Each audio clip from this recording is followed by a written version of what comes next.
Доброе утро, дорогие друзья, наши уважаемые дорогие телезрители. Это «Утро Якутии» на каналах Якутия-24 и НВК Саха. И сегодня мы по традиции начинаем наш бодрый день. Ну и, конечно же, готовимся к рабочей пятнице. Сегодня в нашем выпуске мы поговорим про волшебство хамуса, про фермеров 14 лет, древние серебряные украшения, звезды Аймикона, Строганина и про незаслуженно забываемую букву Ё. Об этом всем и не только мы расскажем вам во время того, пока вы готовите себе завтрак и просыпаетесь. Ну а мы желаем вам отличного начала дня. Сейчас, я думаю, самое время в начале нашего выпуска по традиции узнать, какая же погода за окном. По состоянию на 6 часов утра температура воздуха в центральных районах республики минус 20, минус 21 градус. В заречной группе Улусов минус 16, минус 23, в южных 18, 23 ниже нуля. В Вилюйской группе Улусов 11, 21 градус со знаком минус, в Нижнеленских минус 15, минус 18, в западных минус 5, минус 24. В Колымо-Индигирской группе Улусов от 22 до 34 градусов ниже нуля. В Янских минус 11, минус 26. На северо-западе республики минус 10, минус 21. Температура воздуха в городе Якутске на 6 часов утра была минус 19 градусов. Атмосферное давление 747 миллиметров ртутного столба. Ветер штиль. Сегодня днем небольшой снег. Ветер юго-восточный 1-3 метра в секунду. Температура воздуха минус 19, минус 21 градус. Да, действительно, как-то, по-моему, на мой взгляд, теплый очень ноябрь. Но возможно, что зима возьмет свое, грянут морозы, но хотелось бы, чтобы это было чуть-чуть попозже. Ну а сейчас хотелось бы также в начале рассказать про те новости, которые произошли, пока мы спали. Например, подо льдами в Гренландии на глубине около 30 метров ученые НАСА нашли заброшенную военную базу США времен Холодной войны. Исследователи замеряли толщину гренландского ледяного щита. Позже выяснилось, что радар обнаружил остатки арктической военной базы США, строительство которой начали в конце 50-х годов в рамках секретного проекта «Ледяной червь». Этот проект закрыли в 1967 году. Вот такая вот интересная находка. Ну а в мире кулинарных трендов появился новый перспективный продукт – масло из микроводорослей. Основу масла составляют микроскопические водоросли, выращенные в резервуарах с использованием специальной технологии ферментации. Также в масле отсутствуют компоненты, свойственные традиционным маслам из семян, которые содержат высокий уровень омега-6, связываемый с воспалительными процессами. Тем не менее, диетологи скептически к этому относятся и указывают на отсутствие независимых исследований, которые могли бы подтвердить заявленные характеристики масла. Ну что, возможно, что в будущем у нас появится еще один новый интересный продукт. Ну а сейчас, дорогие друзья, передаем слово нашим коллегам из новостного блока.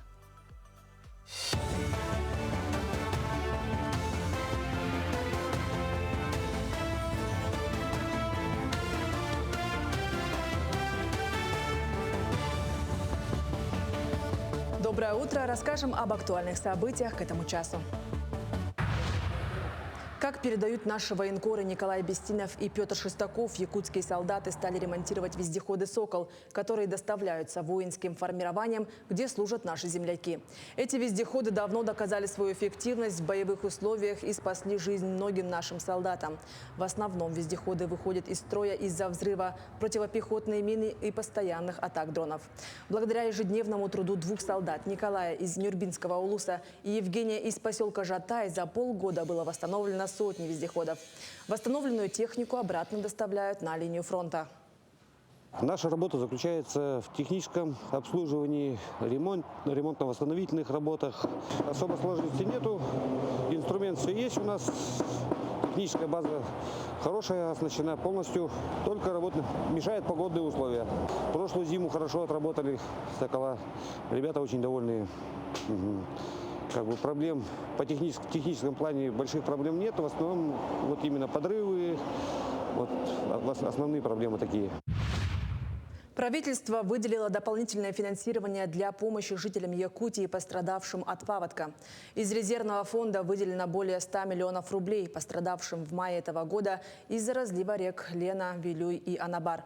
Средства пойдут на доплату в размере 5000 рублей к ранее оказанной гражданам единовременной материальной помощи, а также оказание финансовой помощи людям, частично или полностью утратившим имущество первой необходимости. Размер доплаты составит 25 и 50 тысяч рублей. На реке Лена открылась ледовая переправа. Погода меняется на руку автомобилистам. В ближайшие сутки ледостав образуется на участке Витим-Пеледуй. И Лену, проходившую через всю республику, полностью скроет лед. А ниже по течению в районе Якутска уже действует ледовая переправа через Лену по направлению Хатас-Павловск. Грузоподъемность до 3 тонн. Роспотребнадзор подвел итоги по пищевому отравлению в Алданской гимназии.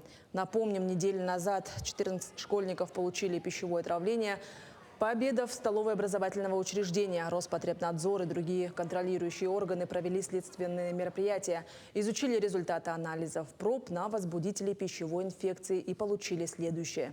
В ходе проведения санитарно-эпидемиологического расследования установлено, что это была вспышка норовирусной инфекции. Норовирус – это подразновидность энтеровируса, который приводит к острым кишечным инфекциям. Установлен источник инфекции. Им оказался работник гимназии, который привлекался к работе в столовой. Все мероприятия проведены в полном объеме. В настоящее время основная часть заболевших выздоровела и возвращена в школу. Пищеблок работает в штатном режиме. Ситуация находится под контролем Роспотребнадзора. Перенести виртуальную реальность на улицу – такая идея родилась на молодежном форуме «Вилюй». Чтобы продумать проект до мелочей, его участники 5 дней учились у опытных наставников мастерству проектирования. Они разрабатывали идею, сопоставляли смету, искали нужные контакты и способы продвижения. Всего жюри форума рассмотрело 17 проектов, направленных на развитие Мирнинского района. Участники работали в 4 направлениях – медиа, патриотическое воспитание, развитие лидерских качеств и предпринимательство. Лучшие идеи доработают и реализуют. В Республиканском перинатальном центре прошла торжественная выписка новорожденных, посвященная празднованию Дня матери. Торжественное мероприятие состоялось в актовом зале. Всего выписалось 16 мам с младенцами. Среди малышей 10 мальчиков и 6 девочек. Всем семьям вручили сертификаты целевого капитала Республики «Дети столетия» и сертификат на рождение 1-го, 2-го или 3-го ребенка, а также памятные подарки. 3 семьям официально вручили удостоверение и нагрудный знак о присвоении статуса многодетной семьи. Вообще за 10 месяцев в республике родилось почти около 9 тысяч детей. За последний месяц, то есть за октябрь месяц, у нас в республике родилось 942 ребенка. Наша республика лидирует по показателям рождаемости на Дальневосточном федеральном округе и входит в десятку лучших регионов с высокими показателями по рождаемости.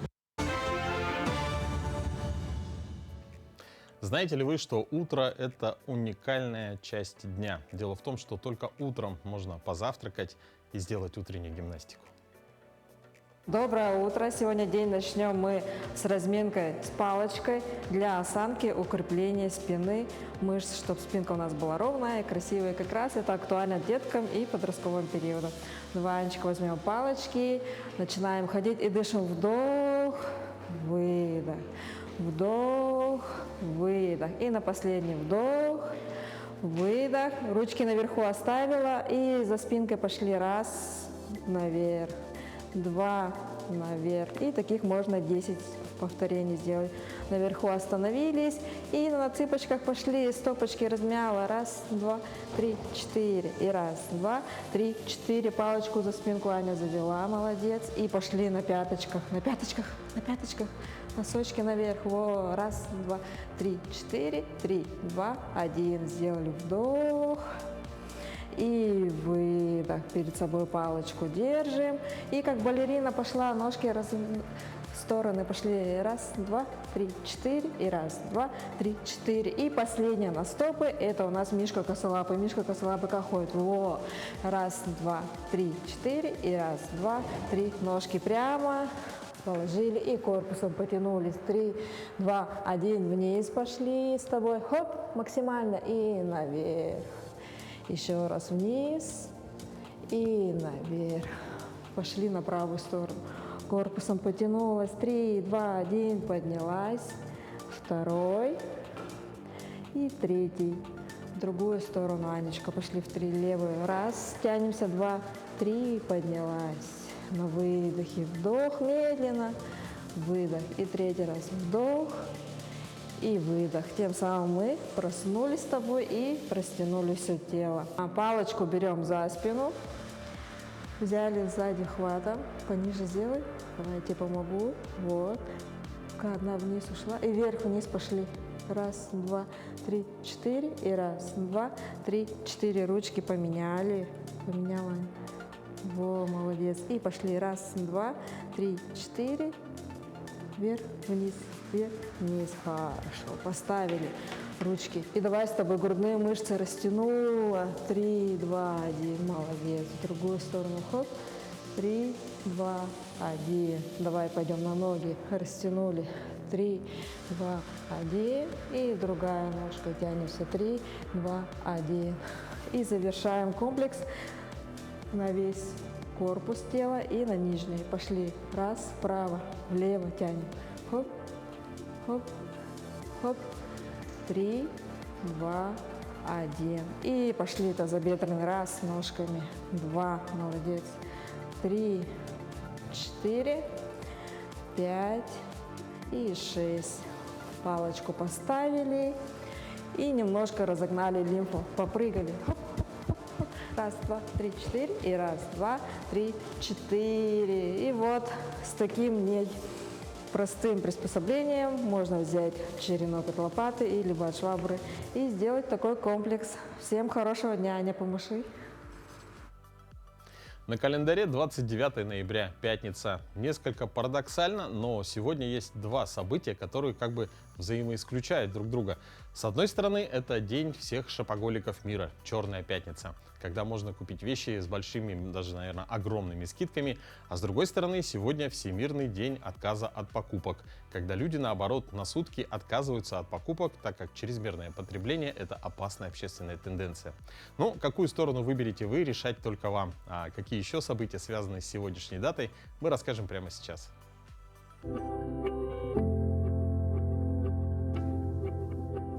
На календаре 29 ноября. По народному календарю Матвеев день. На Руси на Матвея, если в этот день случалась оттепель, что было довольно частым явлением, люди шутили. На Матвея зима потеет, в белой шубе явилась, на ноябрь понадеялась. Если же в этот день дули буйные ветры, то вьюги и метели должны были продолжаться до Николы Зимнего. Если облака шли низко, ждали стужи. Этот день в истории. В 1783 году в этот день в русскую азбуку введена буква «Ё». В 1870 году началось первое путешествие Николая Пржевальского по Центральной Азии. В 1899 году основан футбольный клуб «Барселона». В 1924 году в этот день создано Всероссийское общество охраны природы. В 1945 провозглашена Федеративная Народная Республика Югославия.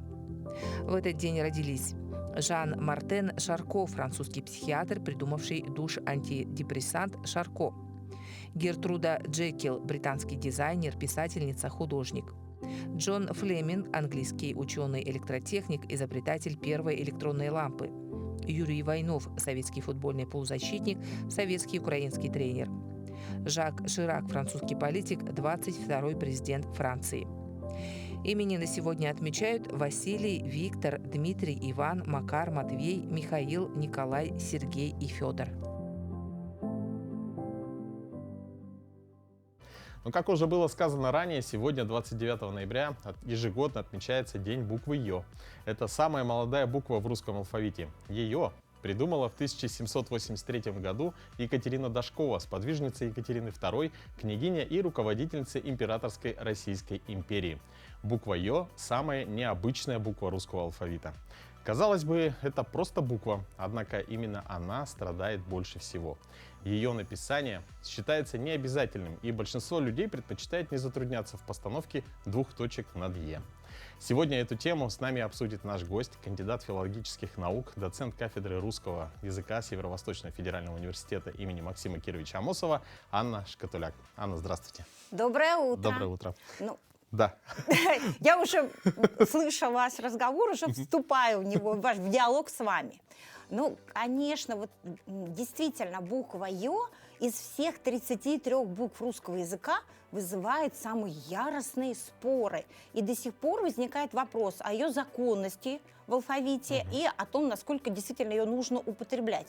Потому что, когда мы ее пишем, нам нужно напрягаться. Во-первых, мы прерываем письмо для того, чтобы поставить эти две точки. То есть, непривычно для да, нас. да. И написание буквы из какого-то одного шага превращается в целых 3. Раз, два, 3. Ну, я думаю, что история буквы «ё» действительно заслуживает внимания.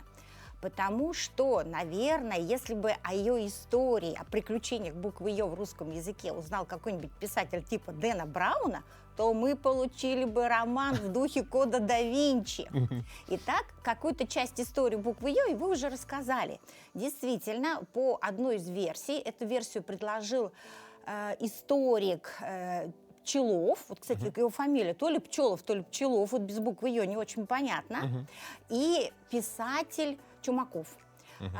И они в своей книге сказали, что действительно эту букву предложила, по их версии, эту букву предложила Екатерина Дашкова, княгиня, и она сказала, что давайте-ка мы ее употреблять, потому что звук есть давно, надо как-то его графически оформить, этот звук. Что же произошло дальше? И как раз это произошло в 1783 году. И в 2000-х годах, вот как раз с подачи этой книги, буква «ё» получила день рождения. Это именно 29 ноября, что мы сегодня и празднуем. Но в 2008 году появились новые сведения. Писатель, вот я тут даже подготовилась и выписала информацию, писатель Сергей Власов, он обратился к тем протоколам, которые составлялись Академией наук, и выяснил, что Дашковой была предложена вот не современная буква «ё», к какой мы привыкли, это «е» с двумя точками сверху, а такое сочетание буквы «и» десятиричной и буквы «о». Буква «и» десятиричная, она похожа на латинскую «и». Представили, что это, да? То есть хлопот бы у нас с написанием меньше бы не стало бы, совершенно точно, да? То есть надо помнить, что надо 2 буквы писать. И, ну, вроде бы Академия наук даже, ну, сказала, хорошо, правда, действительно, звук есть, надо бы, наверное, его как-то ввести в алфавит. Однако воспротивился этому событию, этому введению митрополит Новгородский и Санкт-Петербургский, который сказал, что не надо менять нормы старославянского языка, церковнославянского языка, на котором Библия написана. Ну, как-то вот и затихло с тех пор. По другой версии, букву «ё» ввел Николай Карамзин, который нам тоже известен, это писатель, и он ввел эту букву в 1797 году в своем сборнике стихотворений, который называется «Аноиды», такое необычное для русского языка слово, и он употребил эту букву «ё» несколько раз, в том числе в слове «слезы». Вот почему-то люди, которые описывают историю буквы «ё», как-то акцентируют внимание, что именно в слове «слезы» он ее употребил. Ну вот постепенно в течение 19 века все-таки буква «ё» входит в алфавиты, входит в словари. Например, в словаре Даля, Владимира Ивановича Даля, буква «ё» появляется. Но словарь Даля не является нормативным, потому что он, ну, описывал в том числе слова инородные. Поэтому вот буква «ё», она вот так как-то так очень так робко в наш алфавит, но все-таки вошла. Да. Да, все-таки она вошла. Ну, действительно, да. Поэтому приключений у нее в истории нашего письма было немало. Ну, такая, как вы правильно сказали, очень ошеломляющая такая история, да, вхождения в русский алфавит буквы «ё». Но вот, например, из-за пренебрежения буквой «ё», да, некоторые фамилии знаменитых людей мы знаем и читаем неверно. Например, Вильгельм Рентген, а не Рентген. Жерар Депардье, а не Депардье.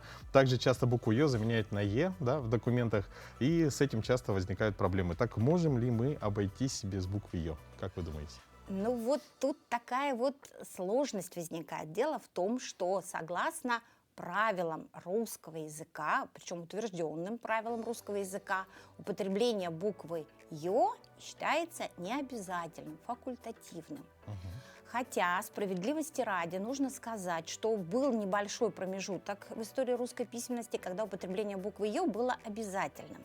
Это произошло в конце декабря 1942 года. Был издан приказ наркомом просвещения, и этот приказ, он прямо вот в приказном порядке нужно было писать букву «ё». И буквально газета «Правда» буквально на следующий день появилась буква «ё». Ну, вот это вот надо учитывать, что это были военные времена, конечно, интересное было событие. Однако уже в 1952 году выходит второе издание свода правил русской орфографии и пунктуации для работников печати. А это очень солидная книга, которая ориентируется в обязательном порядке люди, которые пишут для средств массовой информации.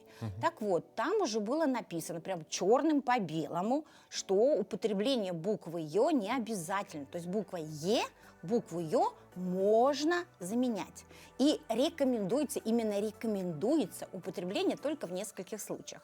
Во-первых, когда нужно предупредить читающего о том, чтобы он верно прочитал. Ну, например, что надо читать «все», а не «все». Или, например, «совершенный» — это причастие, а «несовершенный» — это прилагательное. Это важно. Вот. Во-вторых, нужно употреблять букву «ё» в малоизвестных словах. Ну, например, много ли в России людей знает нашу реку Алекму? И если мы напишем это название этой реки без буквы «ё», конечно, исказится ее название, безусловно. И, кроме того, буква «ё» употребляется в словарях, справочник для людей, которые не владеют русским языком как родным, для школьников начальных классов и для специальной литературы. Вот тут употребление буквы «ё» считается обязательным. И вот в таком виде правила употребления буквы «ё», они буквально вот почти что слово в слово вошли в правила русской орфографии и пунктуации 1956 года. И именно этими правилами мы руководствуемся с вами и поныне, спустя уже достаточное количество лет. Здорово. Вообще, спасибо вам большое. Я знаю, как повезло вашим студентам, потому что мы сейчас говорим про букву, про одну, и это так интересно и захватывающе. Большое вам спасибо и желаем вам успехов. И еще раз будем рады видеть вас на наших рубриках. Взаимно. Спасибо большое. До новых встреч. Спасибо. Ну а завтра, 30 ноября, в Якутии отмечается учрежденный в 2011 году День хомуса. Этот музыкальный инструмент знаком каждому жителю республики с детства. По поверью народов Севера, вибрации хомуса очищают, пробуждают внутреннюю силу, наполняют энергией, защищают от злых духов и восстанавливают баланс трех начал – ускут. Современные исполнители также верят в силу этого магического инструмента и не раз в этом убеждались сами. Волшебством якутского хомуса прониклась и наша съемочная группа, встретившись с хомусистом-виртуозом Юлианой Кривошапкиной.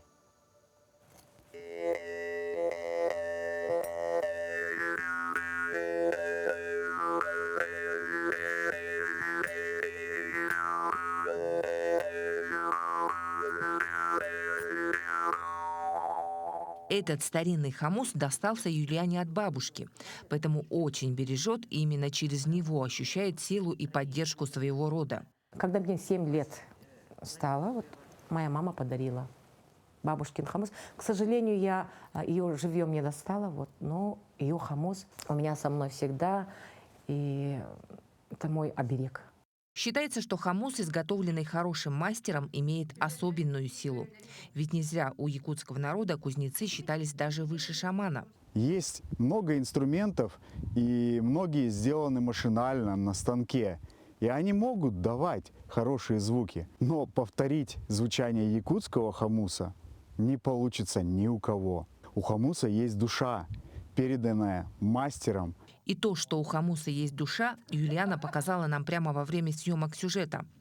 На видео, которое сняла ее ученица, видно, как она утверждает, что душа хомуса покидает его, когда инструмент случайно ломается.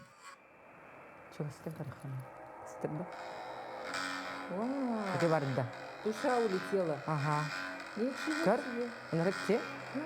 Но если кто-то может усомниться и считать, что это видеомонтаж или увеличенная пылинка, то с тем фактом, что игра на хомусе благотворно влияет на здоровье человека, особо не поспоришь. Играть на хомусе очень полезно для здоровья. Почему? Потому что тут дышим диафрагмой через живот. Это природное дыхание. И на языке всех наших внутренних органов, нервы, окончания, да-да-да, вот здесь, вот на языке.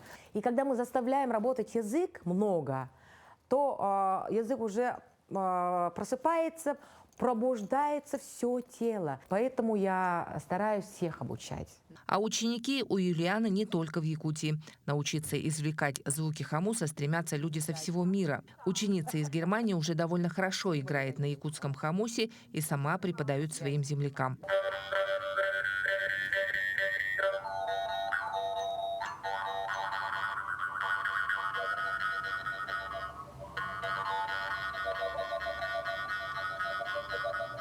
Якутский хамус для меня это как природа.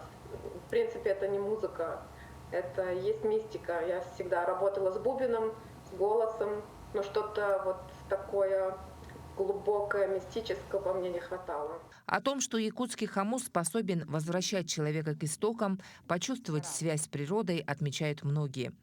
И виртуоз Юлиана Кривошапкина, и другие наши прославленные исполнители, выступая на разных площадках мира, каждый раз убеждают, что этот маленький инструмент, помещающийся в ладошку, поистине волшебный. Туяра Филиппова, Павел Пахомов, Якутск.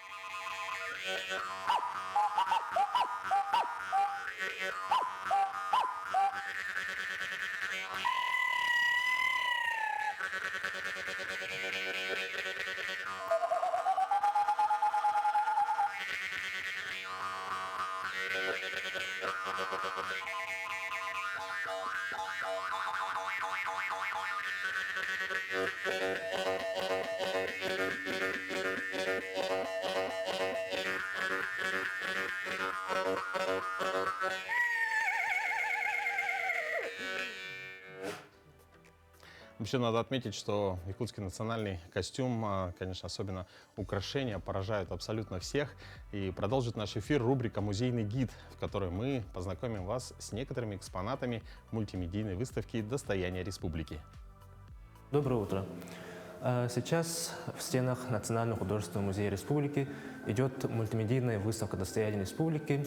В данное время в наших экспозициях представлены серебряные изделия и деревянные изделия. Сама мультимедийная выставка «Достояние республики» была открыта в 2022 году в честь столетия республики.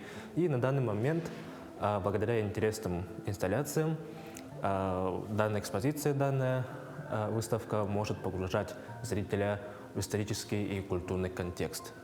В данный момент выставлены серебряные изделия.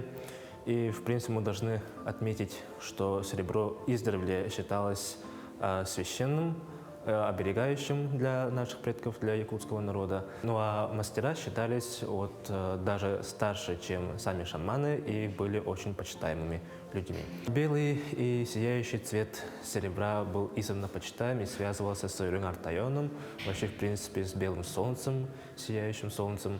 И издревле наделялась очищающими и защищающими функциями, и серебряные украшения считались магическими амулетами и оберегами. Своеобразным таким же защищающим амулетом и оберегом также стало вот такое нагрудное украшение сюрях. Связано оно с появлением христианства в якутских землях и с его распространением. И данный пример указывает, что христианская культура очень хорошо сошлась, очень хорошо сжилась с якутской культурой, произошел обмен культур. И таким вот образом для якутских мастеров данное украшение стало таким очень доступным и очень распространенным. Тем более это украшение могли носить и в будние дни, и в праздники. И со временем вот это украшение сюрях нагрудное стало этакой заменой для больших, увесистых и не для всех доступных элин и калинкабиеров.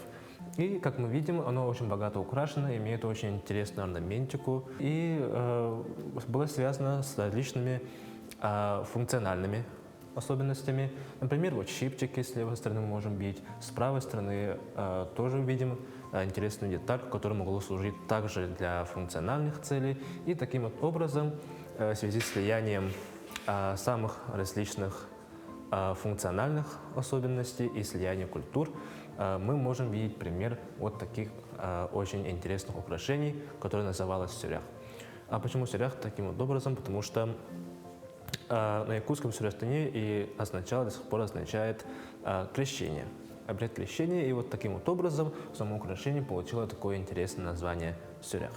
Своими глазами можете увидеть нашу экспозицию «Достояние республики» в стенах Национального художественного музея, где также выставлены и другие украшения. Кроме того, в экспозициях представлены и изделия из дерева и бересты. Ну, от традиционных украшений мы переходим к традиционной кухне народа Саха.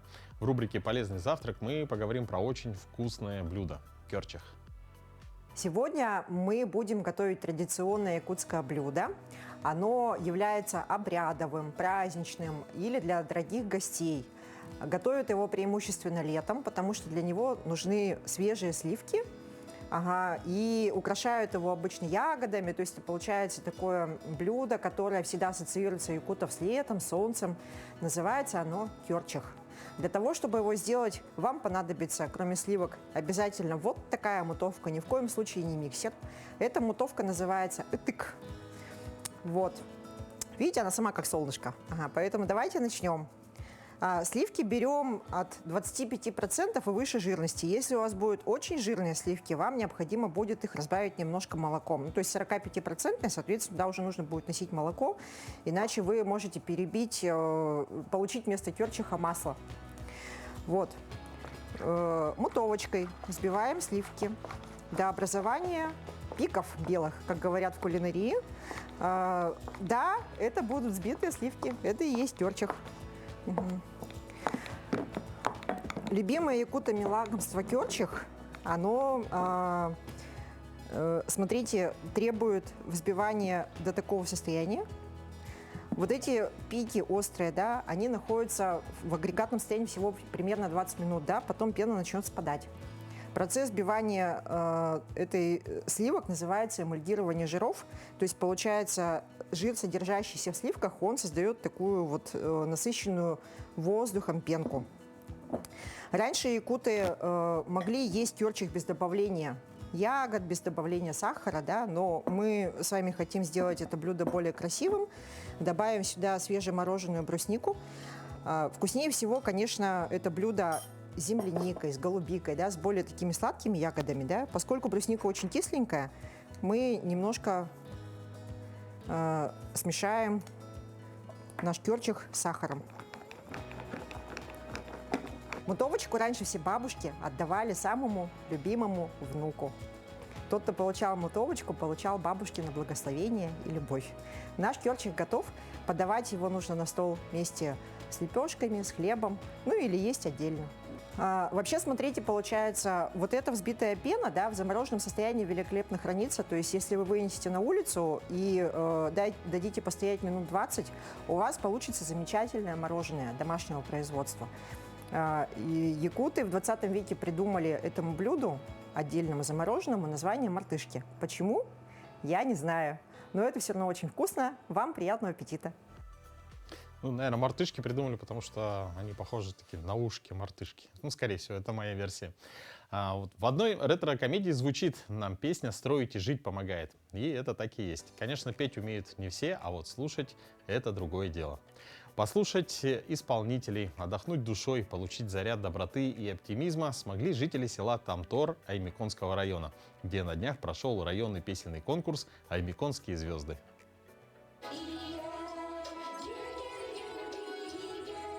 Традиционный ежегодный конкурс «Аймиконские звезды» нынче зажигал в Тамторе.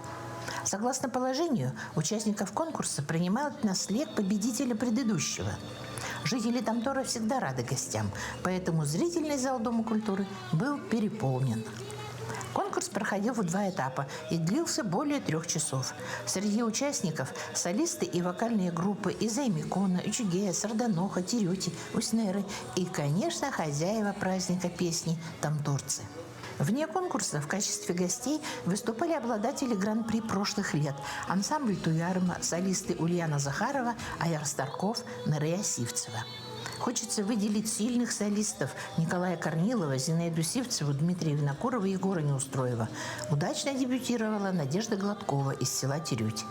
Кстати, Николай Корнилов всего на 3 голоса опередил Дмитрия Винокурова и получил приз зрительских симпатий. Лауреатами первой степени стал дуэт из Эймикона Нюргун Гермогенов и Аяр Старков. Лучшее лирическое исполнение.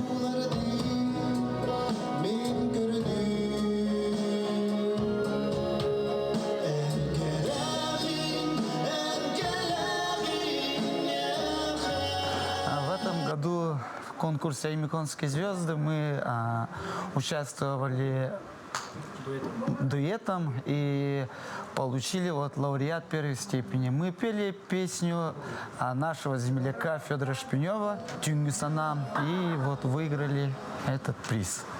Мы вообще не ожидали, что мы победим, но так рады, что жюри так оценило нашу песню. Все участники очень красивые, очень хорошо выступают. У всех прекрасный голос, и конкурентов было очень много. И хотим поблагодарить всех организаторов, участников и зрителей конкурса «Эймиконские звезды». Надо сказать, что СДК «Эймикона» на этот конкурс подготовили не только солистов, но и ансамбли «Женский рассвет» и «Мужской эхо».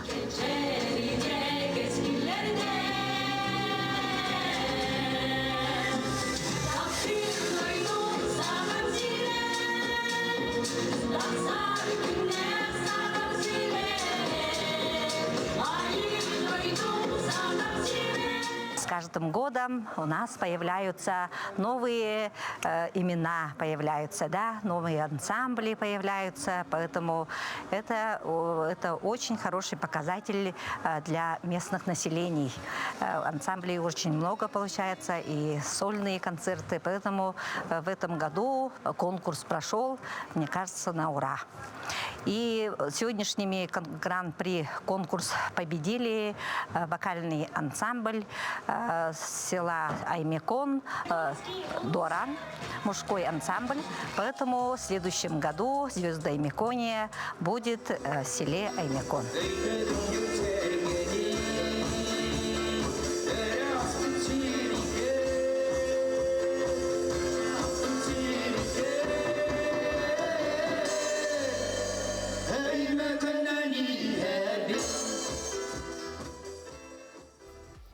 Якутия – земля талантов. С этим, я думаю, не поспорит никто. Жить в суровых климатических условиях и при этом не выживать, а жить полноценно, в том числе имея свои увлечения и интересы. А вот, например, герою нашего следующего сюжета всего 14 лет. И в своем возрасте он может гордо называть себя фермером. Для некоторых жизнь в сельской местности просто невыносима, а кто-то всеми фибрами души стремится к этому. Это возможность наслаждаться тишиной, чистым воздухом и красотой природы. Многие ценят размеренный образ жизни и отсутствие суеты. С другой стороны, в деревне зачастую нет развитой инфраструктуры, магазинов, больниц и развлекательных заведений. А ведь именно этот фактор и может стать отличной площадкой для бизнеса. Главное – это идея, а также безумное желание заработать свой первый капитал и стать перспективным предпринимателем, даже если тебе всего 14 лет.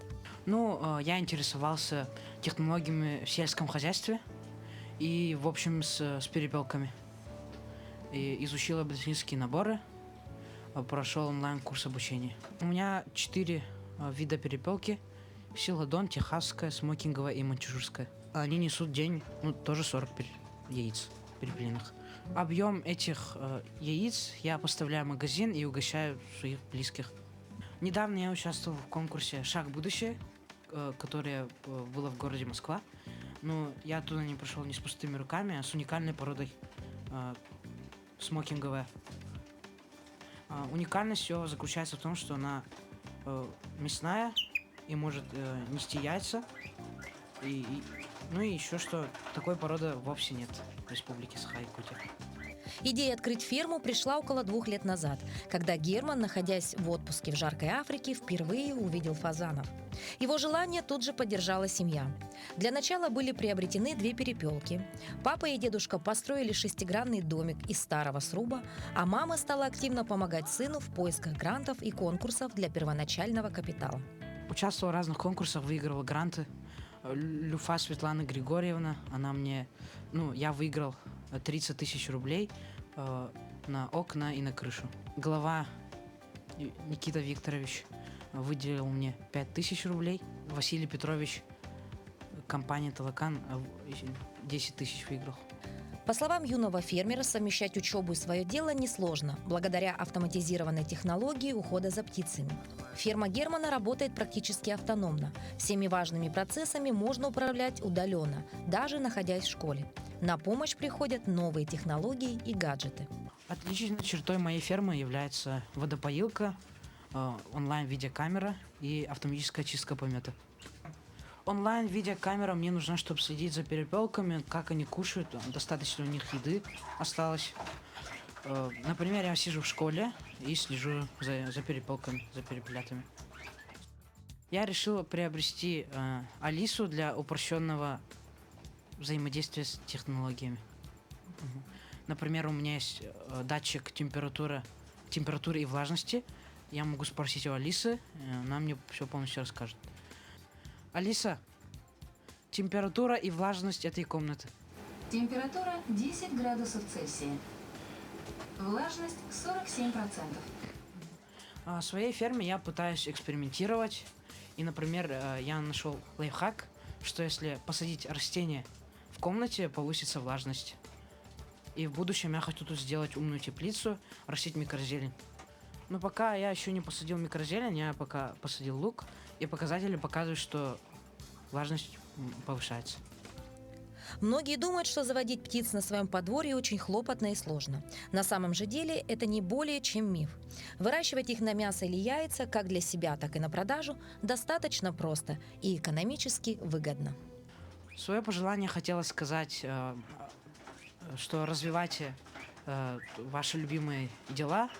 И, например, в будущем у вас вдруг получится монетизировать это любимое дело. Рассказывайте это родителям, вдруг родители поддержат это. Не сидите в гаджетах и компьютерах и действуйте.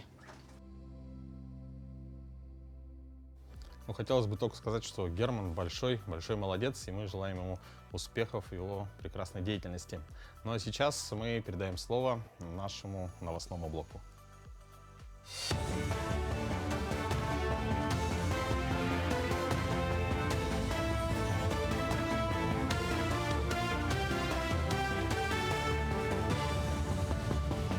Продолжим говорить об актуальных событиях этого утра. В декабре этого года гражданам начислят двойные пенсии и пособия. Дополнительные выплаты поступят 28 декабря. В декабре многим гражданам, получившим пенсии и иные социальные выплаты, это единое пособие на детей по беременности, уходу за ребенком до 1,5 лет, выплата из маткапитала на детей до 3 лет и другие. Включая пособия, начисляются еще и январские. Это касается тех, у кого срок выплаты приходится на начало января. По поручению главы республики в Республиканском социально-оздоровительном центре комплексной реабилитации инвалидов продолжается реабилитация участников специальной военной операции и членов их семей. На сегодняшний день ее получили 354 участника СВО и 317 членов их семей. Проводятся мероприятия по информированию и консультированию. В рамках программы оказывается социально-психологическая и социально-медицинская помощь. Продолжается сотрудничество с бассейном «Самородок», где для участников спецвоенной операции проводятся занятия по гидрокинезотерапии. Продолжается проведение обрядов Алгыз, дома Арчи, которые способствуют укреплению духа по обретению душевного спокойствия наших бойцов и их родных. Холод не пугает. Светлинская ГЭС и Якутская электросетевая компания получили от Министерства энергетики России паспорта готовности к зимнему периоду. Ежегодную проверку устраивают, чтобы не допустить нарушения энергоснабжения в любых режимах, даже самых сложных. Для получения паспортов Минэнерго, Новилюйская ГЭС-3 и ЯСЭК провели капитальные и текущие ремонты. Проверили устройство технологической и релейной защиты, сетевую и противоаварийную автоматику, подготовку персонала. Также сформировали аварийный запас. В Якутском технологическом техникуме сервиса проходит республиканский конкурс профессионального мастерства среди студентов-поваров. 4 команды по 2 человека из разных районов Якутии представили свое кулинарное мастерство, создав современные интерпретации традиционных блюд якутской и арктической кухни. Конкурс является частью масштабного гастрономического фестиваля «Вкус Якутии». Жюри оценило не только вкусовые качества, но и оригинальность подачи, оформления, внешний вид блюд, а также внешний вид самих участников. В состав жюри вошли ведущие шеф-повара из Казани и Красноярска, которые также проводят для студентов мастер-классы. Мы смотрим, правильно ли соответствует граммаж даже блюда, температура тарелки, в которой подано горячее блюдо, оно тоже должно соответствовать. Вот есть, в общем, таблица. Если человек с задачей справился, он получает максимальный балл. Вот. Но это бывает редко, потому что есть такой еще момент, как волнение на площадке. Вот мы здесь стоим, их всего лишь там 2 в боксе, им достаточно сложно готовить. Со временем это пройдет, они тоже вырастут, станут шефами. Через некоторое время это все пройдет, им проще будет чаще работать на гостей, рассказывать, в принципе, о своем прекрасном регионе. Более 400 специалистов, педагогов и ученых из разных уголков России и мира объединила 5-я научная практическая конференция «Авдеевские чтения». Обсуждались актуальные вопросы в области дополнительного образования и воспитания детей. Участники представили свои проекты, научные разработки и доклады. Помимо этого развернули выставку работ учащихся школ, ветеранов-педагогов и детского движения. В этом году конференция посвящена столетнему юбилею выдающейся личности в сфере дополнительного образования Фатии Авдеевой. Наша секция называется «Роль дополнительного образования в суверенитете страны». Моя тема – это вообще я рассказываю полностью о деятельности Центра цифрового образования детей IT-КУП и как мы готовим профессионалов в сфере IT. Данная конференция, я считаю, очень нужна, поскольку педагоги делятся опытом, другие педагоги могут перенять у себя в районе, провести, допустим, какие-то мероприятия подобные.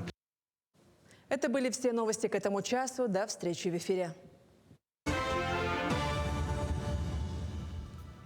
Ну а мы продолжаем знакомить вас с программой фестиваля «Зима начинается с Якутии». 1 декабря в Якутске пройдет ежегодный республиканский конкурс «Строганина-2024». Один из самых зрелищных праздников среди гостей и населения республики с состязаниями между командами из районов республики по качественному и быстрому строганию замороженной якутской рыбы. Мастера продемонстрируют поразительную скорость и удивительные приемы в создании любимого всеми северянами блюда, соревнуясь также в красоте его подачи. И сегодня у нас в студии в гостях Николай Атласов, председатель жюри конкурса «Строганина», амбассадор якутской кухни, член гильдии шеф-поваров России, и Василина Кривошапкина, заведующий Центра культурно-массовых проектов Управления культуры и духовного развития окружной администрации города Якутска. Доброе утро. Доброе утро.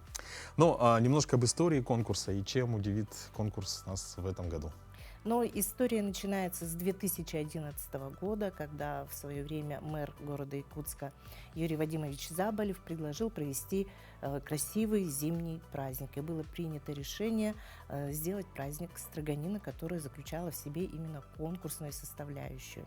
Это были команды, состоящие из 2 человек, и по условиям необходимо было мужчине настрогать рыбу, а женщине собрать ее в пирамидку. И чья пирамидка была выше, и чем больше было красивых стружек, тем считалось, что команда успешнее, удачнее и выигрывает главный приз. Угу. А как думаете, чем будет удивлять конкурс в этом году? Вот, в этом году у нас... И кто будет участвовать, кстати? Да, у нас заявилось 16 команд, которые представляют землячество, улусы нашей республики, а также это и семейные пары, потому что мы посвящаем наш конкурс, наш праздник Году семьи. объявлены в России. Кроме того, участники будут бороться за главный приз. Вот сегодня мы принесли в студию замечательный кубок, олицетворяющий. Я еще подумал, что это настоящий строганин, а строган. Да, и к кубку идет денежный приз. Команды на сегодняшний день сформированы, готовятся. И 1 декабря в Центре спортивной подготовки «Триумф» с 13 часов начнется борьба за главный приз. Отлично. Николай, вы являетесь председателем жюри, да? А кто будет еще входить в состав жюри? Так, у нас будет входить в жюри, получается, еще чемпионы, которые предыдущих лет. Кроме того, будет заместитель главы окружной администрации, будут представители руководства города Якутска, поэтому жюри будет очень такое серьезное, компетентное. Да. А какие будут критерии оценивания? Вот они вообще традиционные или каждый год чуть-чуть есть изменения какие-то? Ну, чуть-чуть есть изменения, ну, точнее, будут изменения. А так, получается, первый тур у нас, получается, домашнее задание, где отвечают за креативность и законченность блюда. Да? Второй этап – это на скорость, которые участники проходят на суперфинал, они уже будут работать на качество. То есть качество строгания – это тем выше пирамидка, соответственно, это скорость, это толщина, учитывается все. Ну, не могу, не пользуясь случаем, да, спросить, вот какая рыба подходит для строганины? Ну, в основном это чир, вот, обязательно подледка, обязательно якутским ножом. И самое главное, это приправа, это хорошее настроение. Да, обязательно. Скажите, а вот какие есть вообще секреты строгания рыбы и нужно ли какое-то специальное оборудование для этого? Нет, это якутский нож, как я говорил, с боков убираем и уже классическое убираем боковину. А потом уже различные виды у нас, уже елка есть вид, есть строгание уже или толсто, или тонко. То есть зависит от того, что это долго будет лежать на столе или сразу его съедим. То есть если мы тонко режем, это мы сразу съедаем. Если тоньше, значит мы уже на столе чуть дольше лежит. Есть строгание, которое на полу делает, на столе делает, потом на себя сидя. То есть различные варианты есть. А вариант елка это как получается? Вариант елка это мы строгаем с этой стороны по насечке с двух сторон. И она похожа на елку. И потом уже, когда сели за стол, мы просто берем и... Так вкусно рассказываете. Вчера у нас также был разговор о фестивале гастрономическом. Тоже было очень вкусно. Скажите, вот вообще, какой самый правильный, есть ли вообще правильный способ подачи строганины? Один из вариантов того, что... Ну, такого нету. Да? И самое главное, чтобы рыба была не растаявшей. Рыба растаяла, это уже другое блюдо. А если на строганине, обязательно, как я говорил, якутским ножом, от слова «строгать». Вот мы построгали, соль, перец и наслаждаемся. Все, очень просто. Да? Главное, простота. Василина, скажите, а вот вообще конкурс ежегодный, да, и есть ли какая-то тенденция вот именно в самом проведении конкурса, или, может быть, были какие-то случаи, когда после одного проведенного конкурса делались какие-то, ну, значительные изменения, допустим, в оценивании и так далее? Ну, вообще, конечно, интерес конкурса строганина очень высокий. Ежегодно нам приходится отбирать команды, это невероятно сложно. Конечно, мы могли бы максимально расширить количество участников, но, к сожалению, те площадки, на которых мы проводим, те условия, которые мы пытаемся соблюсти, не всегда позволяют расширить именно формат или, скажем так, количество участников команд. Поэтому, конечно, немножко какие-то нововведения мы вводим. Буквально вчера мы совещались с членами жюри и приняли решение, что давайте со следующего года внесем некоторые изменения. Например, на сегодняшний день у нас команды мужчина-женщина. А почему бы не сделать команду только из женщин или команду только из мужчин? То есть мы пока работаем над этим и думаем, что нашим горожанам, потенциальным участникам придется по душе вот эти вот нововведения. Хорошо, Николай, скажите, вот может быть есть какие-то советы по выбору рыбы, да? Вот как выбрать рыбу, которую вот, сложно же, да, как-то определить. Арбуз еще понятно, да, допустим, постучал, как-то помял. А вот с рыбой как быть? Вот может есть какие-то признаки? Смотрим в глаза. Если есть глаза, хорошо. Если улыбается, еще хорошо. Смотрим хвост. Если хвост кругленький, это говорит жирный. Хвост Еще тоненький, то есть вот... Перед плавником хвостовым? Вот пошла же, да, и вот хвостовая часть. Если она круглая, не овальная, круглая, то это толстая. Вот. Потом смотрим на этот, есть ли пожелтение или нет. Если есть пожелтение, то это прошлогоднее. То есть такой бывает желтоватый налет немножко. Да. А свежая, свежая пахнет, когда же она в замерзшем виде, она пахнет как огурец. Точно. Очень хороший совет, действительно. Ну, большое вам спасибо.